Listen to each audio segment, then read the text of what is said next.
नाटक में दोस्तों आपके राहुल गांधी जी ने एक स्पीच दिया था जिसमें मोदी सरनेम का यूज किया था और उसी स्पीच में आपके जानते हो आप सभी उन्होंने कहा था कि जो जिनका सरनेम जो मोदी है वो चोर क्यों होते हैं, उन्होंने ऐसा कहा था। कुछ एग्जांपल भी उन्होंने दिए थे। तो इसके बाद दोस्तों सूरत के जो विधायक हैं, देखो पूरी बात को आपको समझना पड़ेगा भाई साहब। यहाँ पर ये पूरा जो घटनाक्रम है ना दोस्तों, अपने आप में आपके पॉलिटिक्स का एक बड़ा महत्वपूर्ण चैप्टर्स है, इसको आपको समझना पड़ेगा। सुनिए दोस्तों, ये आपके सामने राहुल गांधी जी हैं और दोस्तों ये लोकसभा सचिवालय ने कल दोस्तों क्या कराया, आपके एक नोटिफिकेशन जारी किया जिसमें कहा कि उन्होंने कि राहुल गांधी जो है वो लोकसभा से अयोग्य घोषित किए जाते हैं। राहुल गांधी जी की लोकसभा जो मेंबरशिप है उसे तत्काल प्रभाव से समाप्त किया जाता है। ये लोकसभा के द्वारा दोस्तों एक नोटिफिकेशन जारी हुआ है और कल ऐसा काम हुआ है। अब आप कहोगे सर आपने तो कहा था 30 दिन का समय मिलने वाला है। मैंने कहा था 30 दिन तक आपके हो सकता है बच जाएंगे, पर लोकसभा दोस्तों बहुत तेजी से काम करती है भाई साहब। कल उन्होंने दोस्तों कर लिया आपके ये काम। अब शुरुआत देखिएगा, शुरुआत करते हैं भाई साहब दोस्तों, स्टार्टिंग से स्टार्ट करते हैं। कोलार दोस्तों कर्नाटक में क्या थी, रैली थी दोस्तों आपके कोलार कर्नाटक दोस्तों। यहाँ पर रैली थी किसकी, यहाँ दोस्तों आपकी रैली थी। और इस रैली में दोस्तों ये घटना दोस्तों कब की है, ये घटना है 2019 की दोस्तों। और इस घटना में क्या हुआ था, राहुल गांधी जी जो है उन्होंने दोस्तों क्या किया था, सारी बातें बताएंगे पर पहले थोड़ी भूमिका लिख लीजिए। राहुल गांधी दोस्तों इन्होंने भाषण दिया था और इस स्पीच के अंदर इन्होंने जो मोदी सरनेम है ये दोस्तों इसका यूज किया था और इन्होंने कहा था कि जो मोदी सरनेम वाले हैं वो सब चोर होते हैं और इनके खिलाफ जो है वो मानहानि का जो मुकदमा है, मानहानि का जो मुकदमा है वो किसके द्वारा दोस्तों, आपके ये मानहानि का जो मुकदमा है वो पूर्णेश दोस्तों, पूर्णेश मोदी जो है इनके द्वारा दर्ज किया गया। अगर पूछो दोस्तों ये कौन है छाप दोस्तों, ये आपके बीजेपी दोस्तों विधायक आपके सूरत से कहा है, सूरत से दोस्तों विधायक है आपके पूर्णेश मोदी। इन्होंने मानहानि का जो केस है वो इनके खिलाफ दर्ज कर दिया। अब सुनिए दोस्तों अब क्या हुआ था, 23 मार्च 2023 जो है 23 मार्च 2023 जो है इस दिन दोस्तों क्या हुआ, सूरत जो हाई कोर्ट है, सूरत दोस्तों हाई कोर्ट ने क्या कर दिया, सूरत जो कोर्ट है दोस्तों, सूरत कोर्ट ने राहुल गांधी को दोषी करार दिया और 2 साल की सजा, 2 साल की सजा और 15,000 रुपए जो है जुर्माना जो है उनके ऊपर लगा दिया। और साथ में कहा कि 30 दिन के अंदर जो है 30 दिन के अंदर जो है वो अपील कर सकते हैं हाई कोर्ट या सुप्रीम कोर्ट के अंदर जो है वो 30 दिन के अंदर अपील कर सकते हैं। ये तो भाई साहब क्या हुई, ये तो सारी बातें हो गई जो मैंने आपको कल भी पढ़ाई थी। अब रसगुल्ला क्या हुआ, कल दोस्तों लोकसभा स्टार्ट होती है दोस्तों और उसमें जो लोकसभा सचिवालय है उसके द्वारा दोस्तों एक पत्र जारी हुआ, एक नोटिफिकेशन जारी हुआ और इसमें लिखा हुआ था कि लोकसभा के जो मेंबर है राहुल गांधी अब वो सांसद नहीं रहे, अब वो पूर्व सांसद हो गए। सुनिए दोस्तों अब क्या हुआ, 24 तारीख दोस्तों घटना होती है, 24 जो मार्च है इस दिन दोस्तों क्या हुआ है, इस दिन दोस्तों लिखिएगा आपके लोकसभा सचिवालय के द्वारा, लोकसभा सेक्रेटरीट है इसके द्वारा दोस्तों एक नोटिफिकेशन जारी किया गया। एक नोटिफिकेशन जारी होता है जिसमें दोस्तों लिखना आपके, जिसमें राहुल गांधी जी की जो मेंबरशिप है उसे एंड कर दिया। कहां से दोस्तों मेंबर से छापना, ये वायनाड दोस्तों छापिए, वायनाड केरल जो है यहां से दोस्तों मेंबर से ध्यान रखिएगा,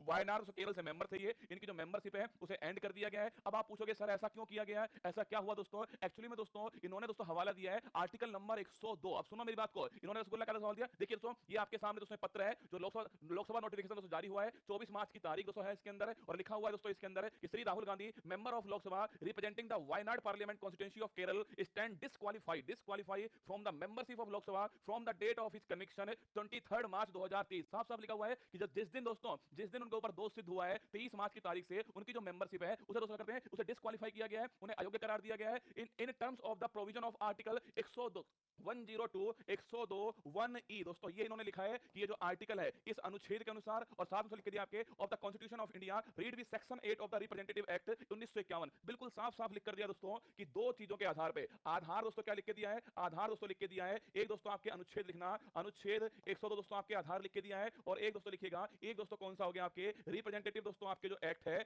आरपी जो एक्ट है 1951 इसकी जो सेक्शन है धारा दोस्तों 8 जो है इसको भी इसमें आधार बताया गया है। इन दोनों बातों को अगर हम समझ लेंगे तो हम समझ जाएंगे कि भाई साहब क्या दोस्तों हुआ है। एक्चुअली में दोस्तों मैंने कल आपको दोस्तों बताया था, याद दोस्तों कल मैंने आपसे कहा था कि अगर किसी को 2 साल या 2 साल से अधिक की सजा होती है तो उसको दोस्तों क्या करते हैं आपके उसकी जो मेंबरशिप है वो समाप्त हो जाएगी, चाहे वो एमएलए हो चाहे वो एमपी हो। कल हमने ये बात की थी, वो तो दोस्तों ये वाला अधिनियम है दोस्तों, लेकिन आपके कल दोस्तों मैंने आपको कहा था अगर किसी को 2 साल या दोस्तों 2 साल से ऊपर की दोस्तों 2 साल से ऊपर की अगर किसी को सजा होती है तो उसकी जो मेंबरशिप है चाहे वो एमपी हो और चाहे वो दोस्तों एमएलए हो उसकी जो मेंबरशिप है वो समाप्त हो जाएगी। और ये दोस्तों अधिकार जो किसको दिए गए थे, ये अधिकार जो छापना आपके ये अधिकार जो है वो दोस्तों आपके उस सदन का जो अध्यक्ष है, सदन का जो अध्यक्ष है उसको ये अधिकार जो है दिए गए थे। ये तो भाई साहब दोस्तों कौन सा हो गया, ये आपके दोस्तों अधिनियम 1951 की धारा दोस्तों 8 हो गई है। मैं आपको वही जो हूबहू लिखी हुई है ना दोस्तों इस धारा में वो मैं आपको हूबहू दिखाता हूं। आइए देखिए दोस्तों मेरे साथ में, जनप्रतिनिधि अधिनियम 1951 पूरा पढ़ रहा हूं, देखिएगा। जनप्रतिनिधि अधिनियम 1951 की धारा 8 दोषी राजनेताओं को चुनाव लड़ने से रोकती है, लेकिन ऐसे नेता जिन पर केवल मुकदमा चल रहा है वे चुनाव लड़ने के लिए स्वतंत्र हैं। इसमें लिखा हुआ है इस बात से कोई फर्क नहीं पड़ता कि उन पर लगाए आरोप कितने गंभीर हैं। इस अधिनियम की धारा 1 और धारा 2 के अंतर्गत प्रावधान है कि यदि कोई विधायिका, संसद, सांसद या विधायक हत्या, बलात्कार, अस्पृश्यता, विदेशी मुद्रा विनिमय अधिनियम के उल्लंघन, धर्म, भाषा या क्षेत्र के आधार पर शत्रुता पैदा करना, भारतीय संविधान का अपमान करना, प्रतिबंधित वस्तुओं का आयात निर्यात करना, आतंकवादी गतिविधियों में शामिल होना जैसे अपराधों में लिप्त होता है तो उसे इस धारा के अंतर्गत